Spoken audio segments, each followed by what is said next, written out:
में एक गरीब मजदूर कालू रहा करता था। कालू के घर में उसकी पत्नी जानकी थी। जानकी लोगों के घरों में झाड़ू पोछा करके कुछ पैसे कमा लेती थी और वहीं कालू किसी तरह मेहनत मजदूरी करके 2 वक्त की रोटी का जुगाड़ कर लेता था। कुछ दिनों से हो रही बारिश के कारण कालू की मजदूरी बंद हो गई थी।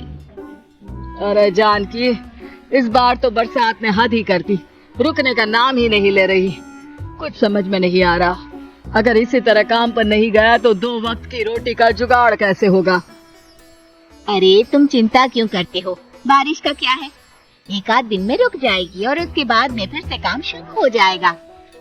अरे 3 दिन तो हो गए, बरसात तो रुक ही नहीं रही है और आगे भी रुकने के कोई आसार नहीं दिख रहे। तो क्या हुआ, तुम्हारा काम बंद हुआ है ना? मैं तो अभी भी लोगों के घर झाड़ू पोछा करने जाती ही हूँ। मेरे पगार से कुछ दिन तो निकल ही जाएंगे। अरे घर का खर्चा तो हम किसी तरह चला लेंगे जानकी, लेकिन ये जो छत टपक रही है उसका क्या करेंगे? ये बात तो आपकी सही है।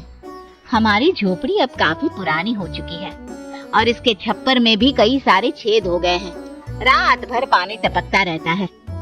अरे मैं भी इसी बात से बहुत परेशान रहता हूँ, कहीं किसी दिन ज्यादा बारिश आ गई तो हमारी झोपड़ी टूटकर बिखर ना जाए। राम राम राम, ऐसी अशुभ बातें क्यों करते हो? अरे ऐसा कुछ नहीं होने वाला, ये झोपड़ी ही तो हमारा सब कुछ है।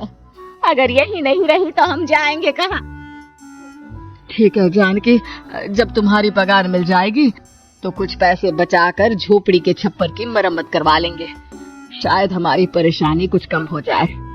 ठीक है जी, अब ना ज्यादा परेशान मत हो। ये लो खाना खा लो और सो जाओ, सुबह मुझे भी जल्दी काम पर जाना है। जानकी और कालू अपनी झोपड़ी में सो गए। रात को अचानक से बहुत तेज बारिश शुरू हो गई। धीरे धीरे बारिश का पानी कालू की बस्ती में भरने लगा। पानी भरते भरते झोपड़ी के बाहर तक पहुंच गया था। सुबह के वक्त जब कालू और जानकी सोकर उठे, हे भगवान, ये क्या हो गया? बारिश का पानी तो हमारे घरों तक पहुंच चुका है।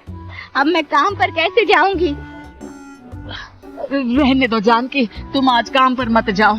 ऐसे पानी से निकल कर जाओगी और बीमार पड़ गई तो लेने के देने पड़ जाएंगे। लेकिन अगर नहीं गई तो मालकिन लोग नाराज हो जाएंगे।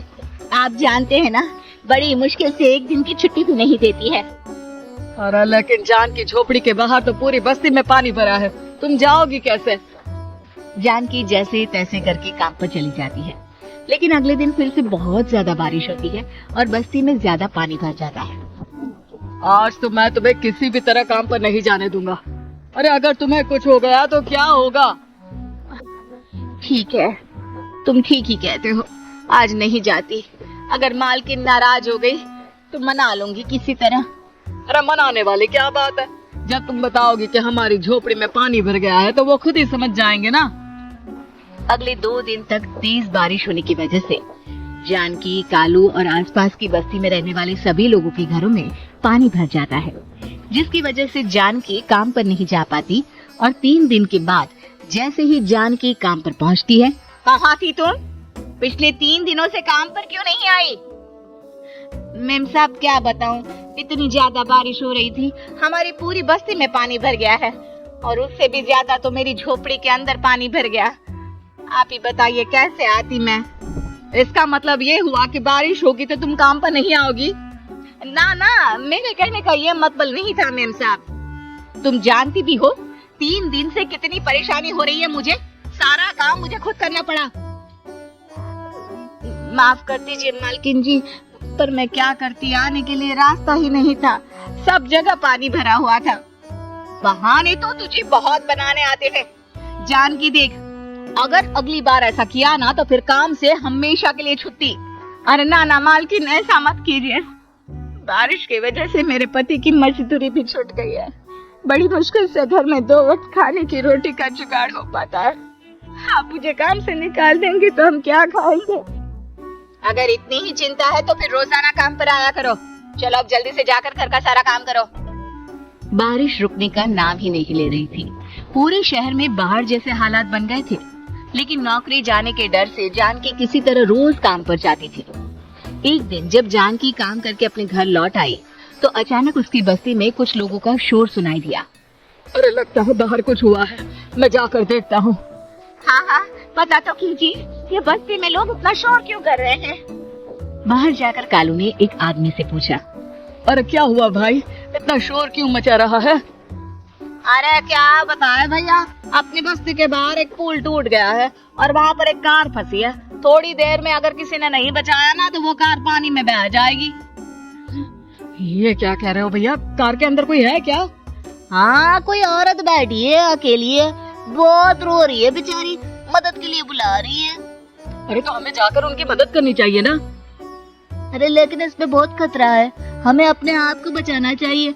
पानी कभी भी हमारी बस्ती की तरफ आ सकता है। अरे तुम्हें नहीं चलना तो मत चलो, लेकिन मैं तो जरूर करूंगा। कालू उस जगह पर पहुंचता है जहां वो औरत कार में फंसी हुई थी। वहां पर पानी का बहाव बहुत तेज था और सारा पानी कालू की बस्ती की तरफ ही आ रहा था। कालू ने एक बड़ी सी रस्सी को पेड़ से बांध दिया और दूसरे सिरे को कार की तरफ फेंक दिया और उस औरत को रस्सी के सहारे बाहर आने के लिए कहा। तभी वहां जानकी भी दौड़ती हुई आई। अरे ये तो मेरी मालकिन है, जिनकी यहाँ मैं काम करने जाती हूँ। अरे मैडम जी, आप डरिएगा मत, आपको कुछ नहीं होगा। आपकी गाड़ी को भी मैंने रस्से से बांध दिया है। थोड़ी देर में पानी का बहाव कम हो जाएगा, फिर हम आपकी कार को भी बाहर निकाल लेंगे। क्या तुम जानकी के पति हो? हाँ, जानकी मेरी ही पत्नी है, आपके यहाँ काम करती है ना। लेकिन मेम साहब, आप यहाँ पानी में कैसे फंस गई? क्या बताऊं, मैं अपनी सहेलियों के साथ पिकनिक पर गई थी, वहीं से लौट रही थी। अचानक पानी का बहाव तेज हो गया और मेरी गाड़ी फंस गई। अरे कोई बात नहीं मालकिन, अब ना आप बिल्कुल सुरक्षित हैं। मैं तो बहुत बुरी तरह डर गई थी, कब से मदद के लिए चिल्ला रही थी, लेकिन कोई मेरी मदद के लिए नहीं आया। भला हो तुम्हारा पति का जिसने मेरी जान बचा ली। लेकिन जानकी, मैंने तुम्हारे साथ बहुत गलत व्यवहार किया। इतने खराब मौसम और बाढ़ में भी तुम्हें काम पर आने के लिए कहा, नौकरी से निकालने की धमकी भी दी, और तुमने मेरी जान बचाई। मुझे माफ कर दो। अरे कोई बात नहीं मालकिन, आपकी जान बचाना तो हमारा धर्म था। देखो जानकी, तुम्हारी झोपड़ी में जो भी नुकसान हुआ है उसके लिए मैं तुम्हें पैसे दूंगी।